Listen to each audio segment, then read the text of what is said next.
I'm thinking about the idea of trying, like trying to be and like attempting to create something. Like it's like a always chasing, never really satisfied. I feel like that's what makes humanity so miserable, because if you're always in a constant state of not being happy or satisfied or content, if that's your whole MO, like when this happens, I'm gonna be this. When this happens, I'm gonna be that. If that's your whole vibe, then you'll spend your entire life not fulfilled. And then you'll look up and you'll be like, damn, I never was able to make such and such happen. But it's like, I'm sure it has happened, but you just weren't present. Like if you were looking for financial freedom, I'm sure there are moments where all your bills were paid and you didn't have anything pressing, but you probably were focused on the fact that, oh, in 3 months, it's all gonna be this, and I'm gonna have to pay this again in 3 months. Instead of just being like, wow, I have this amount of time of freedom. Like we're always worried about like what's next. Like even when I moved into my home, I'm like, okay, well now I gotta work on this after this. I have to work on my career. And then I have to do this. Instead of just being present in the fact that, hey, you achieved a major milestone. Significant, considering 3 years prior, my marriage fell apart and I had to start my life, not necessarily a single mom, but a co-parent.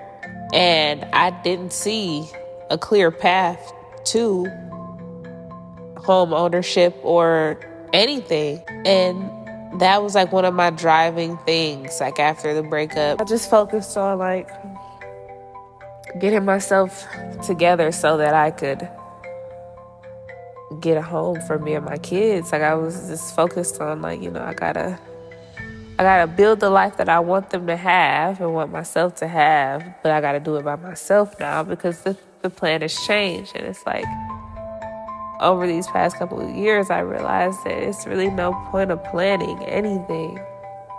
You just gotta seize the day. You just gotta take the day.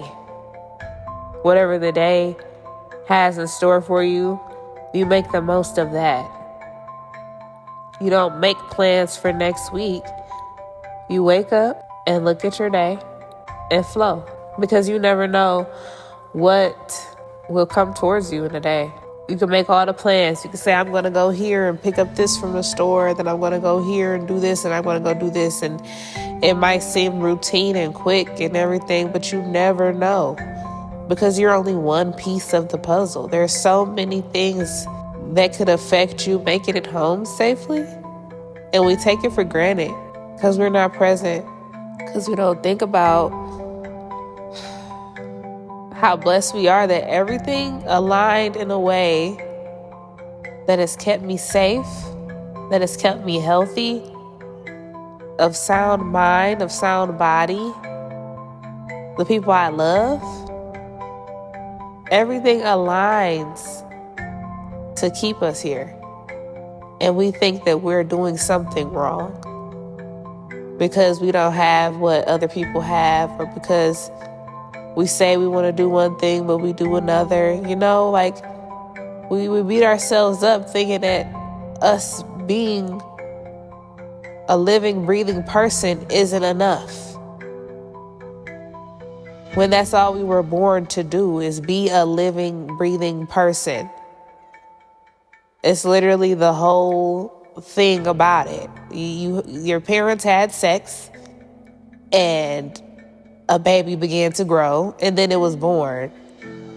Mission accomplished, bitch. Because I used to be a sperm and an egg. Hallelujah. Hallelujah. Mission is motherfucking accomplished. I'm really serious about this right now. Like, you telling me my only responsibility was to grow in utero from being a sperm and an egg and then come out on the other end, and then I'm still making it, Jesus, after 28 years? Of course, bitch, everything is everything. I don't care. I don't care. Like, literally everything is everything. I'm making the most of this shit. I'm gonna fucking make the most of it. This is my time to make good on whatever I say I want to do. If I say I want to do something, I'm gonna fucking do it. Anything. And the great thing about me is I'm a very simple bitch. I don't need much. Like, the stuff that I dream of is people's probably like Saturday. Because I'm not hard to please. I find so much joy in just being alive. It don't really matter where I'm at, for real. Just the fact that I could breathe in some healthy, smelling good air. Ain't nobody farted next to me or nothing. Just blessed. A blessed ambiance. As long as I can feel blessed and I'm not all restricted, like my clothes not too tight, my skin not itchy, people don't stank around me, you know what I'm saying? Like, I could just be in my body and feel where I am and be grounded in the moment. I'm good. That's all I need is grounding. That's all I need is grounding. I've come a long way from the person I was a few years ago. And it's like, the only reason I can really even tap in with myself is because I've been recording it on this YouTube channel. Like, if it wasn't for this YouTube, I would have amnesia right now. I'm not gonna lie. Because when you're really in the thick of emotions, you block stuff like that out. It's like traumatizing to feel the things that you felt at your lowest point. Like, you can't hold on to that forever. And I spent all of 2024 releasing it. I spent all that time releasing it, and it's been so amazing. It's been incremental. It's been eye-opening. Like, this is it. Like, age 28. That's how long it took for me to get it. What life is. I feel accomplished. Like, I could stay at this social status for the rest of my life and still be okay. And that's only because, first of all, I'm just a person that's prone to growth anyway. But I'm saying that to say it's like a hyperbole for the fact that I'm just so freaking blessed and happy. The mindset, the way I see the world right now is beyond my comprehension. Like, a few years ago, I didn't see this coming in this way. I didn't know what healing was. I didn't know I needed healing. I didn't know what I didn't know. But it's like, I feel like God put his hand in my brain and just shook it up a little bit. Like a little, like, you know how you used to blow into the cartridges for the Game Boy or Sega Genesis? I don't know. I don't know. But I feel like I just needed a quick little, and I'm good. I just need to be wrenched off. And look, I'm a testimony to the fact, if you let that shit go, whatever it is,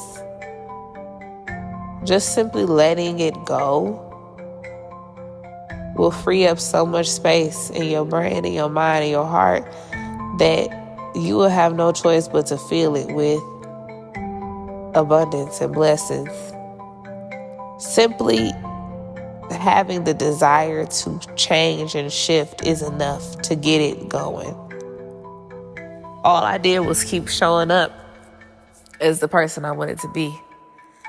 I made the decisions that the person I was becoming would make. That's it.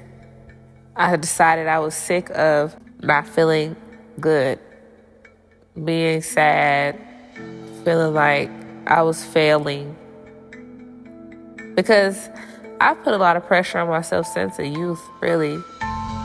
Like, I can really remember, it was 16 specifically, maybe 14, but really around the age like 16. And I was just so determined to get my driver's license, get a car, get a job, start making money so I could start taking care of myself a little bit more.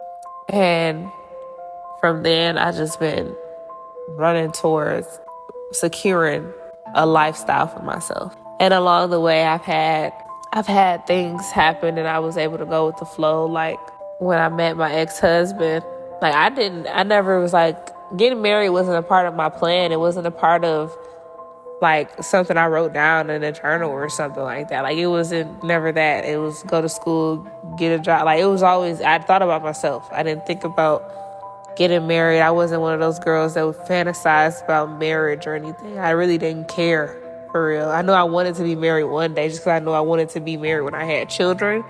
But like, it's nothing like I was a hopeless romantic or anything like that. Like it just happened. And I'm still unpacking it all. I'm sure as years go by and I continue to communicate with my ex-husband and co-parent with him, I'll understand more and more of that story, because it's an ongoing story, really, honestly and truly. All these relationships are ongoing. Like there's nothing set in stone. Like as long as the two people are still in the physical plane, you never know what fate has in store. So I don't feel the need to hold grudges. I don't feel the need to make declarations anymore. I used to declare like I don't mess with them. I don't care for them. I used to declare stuff like that. Like I'll never talk to them again. Like why? Why? Never say never, bitch. Why is you tripping? Why is you tripping? But I don't know.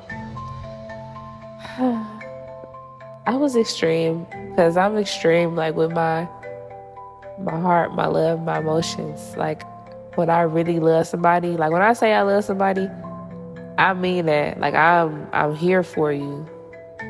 So whenever I feel like my love is violated, I take that shit extremely fucking personal. Like, bitch, you may as well slap me. You know what I'm saying? Shit.